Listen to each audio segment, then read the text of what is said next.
Hello, my name is Eli Goldweber, and I hope everyone's having a great day so far. Today I'm going to be talking about the brief announcement on the significance of consecutive ballots in Paxos. This is joint work with Nuda, Zhang, and Manos Kapritsos, and we're from the University of Michigan.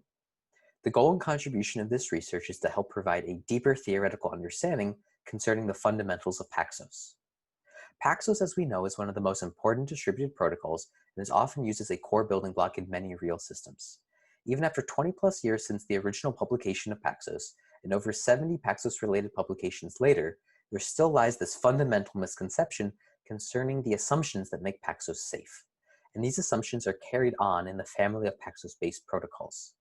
The contribution of this work is to help extend our theoretical understanding of Paxos and show how the protocol is, in fact, more conservative in some aspects than it needs to be. And specifically, in this talk, I'm going to focus in on the criteria for learning values in Paxos and show while that it is indeed correct, it is more strict than it needs to be, and how we can leverage this insight to weaken Paxos without sacrificing safety or correctness. Before getting into that, I want to provide a quick overview of how the protocol actually works. Paxos is an asynchronous distributed consensus protocol that is split between two phases. Phase 1 consists of a prepare message followed by a promise response, and phase 2 is built of a propose message followed by an accept message. To help illustrate this, let's walk through a brief high-level overview.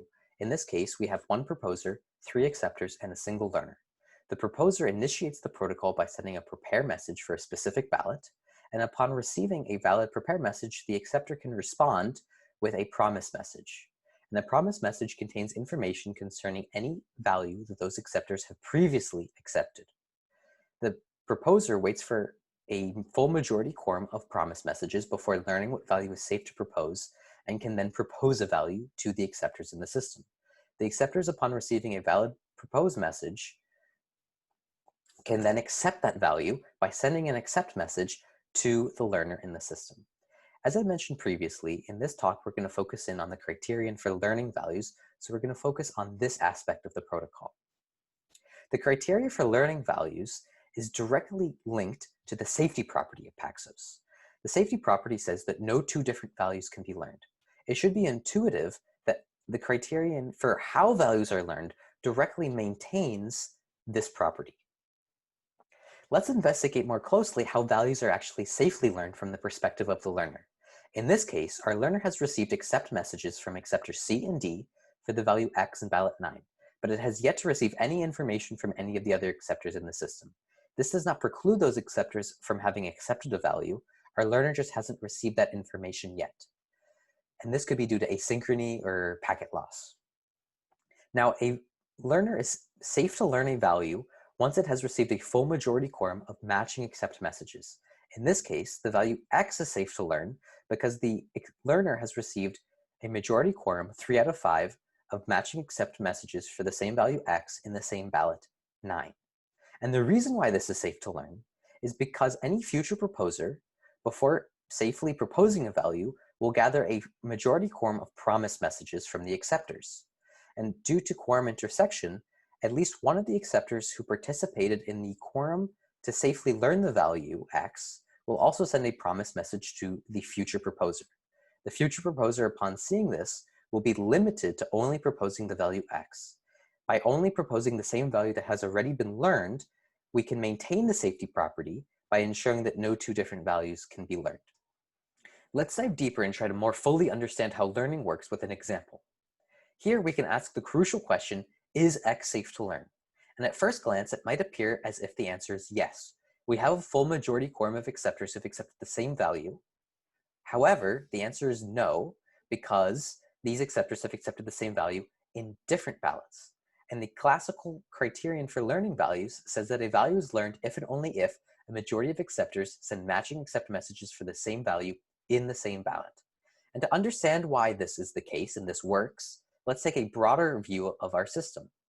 On the right-hand side of the screen, we see the same learner state that we saw on the previous slide. And on the left-hand side of the screen, we see a possible state that our acceptors could be in. Notice that acceptor B has accepted a different value Y in ballot 8, and that this is a valid state if the proposers in ballot 9 and 10 were able to propose the value x having received a full majority quorum of promise messages that did not contain acceptor b.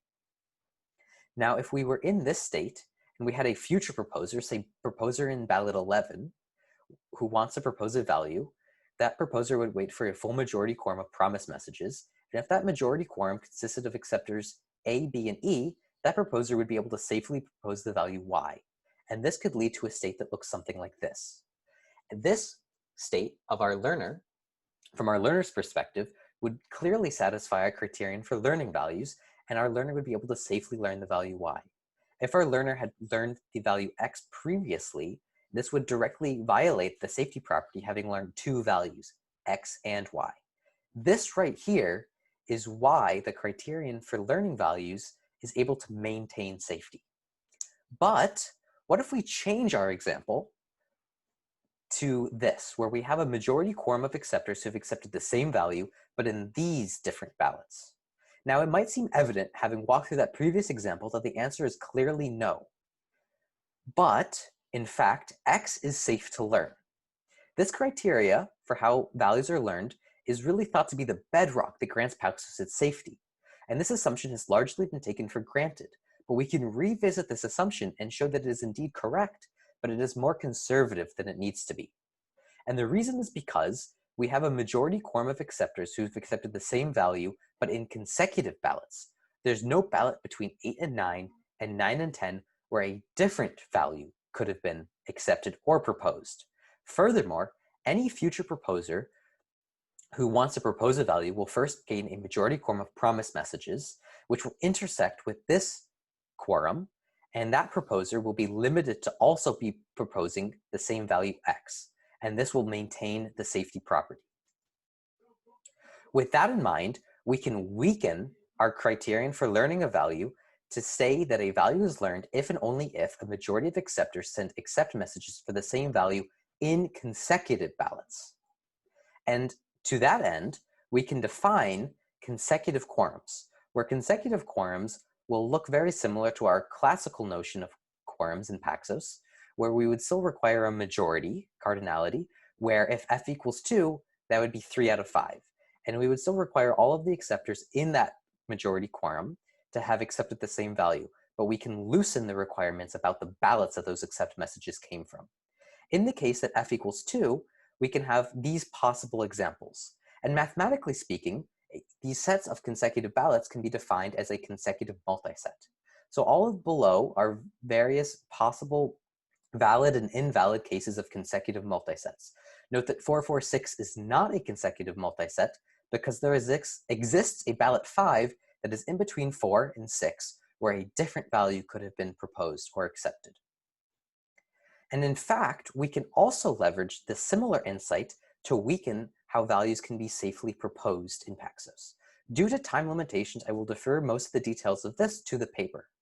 But to provide some high-level overview, a proposer can safely propose a value after having received only a single promise or accept message, as so long as that accept or promise message originated from the consecutively previous ballot. In order to ensure the correctness of these weakenings, we define consecutive Paxos as Paxos weakened with consecutive quorums and consecutive proposals, which modify how values are learned and proposed respectively. And we are able to formally verify its correctness by building upon the work done in Ironfleet.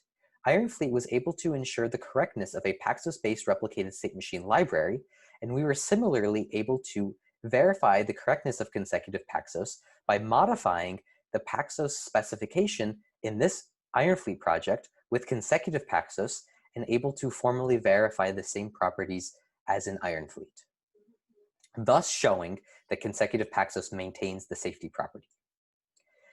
To conclude, we were able to help extend our theoretical understanding of Paxos by showing how some aspects of the protocol are more conservative than they need to be, and how we can leverage these insights to weaken how values are learned and proposed with consecutive quorums and consecutive proposals, respectively, without sacrificing safety or correctness.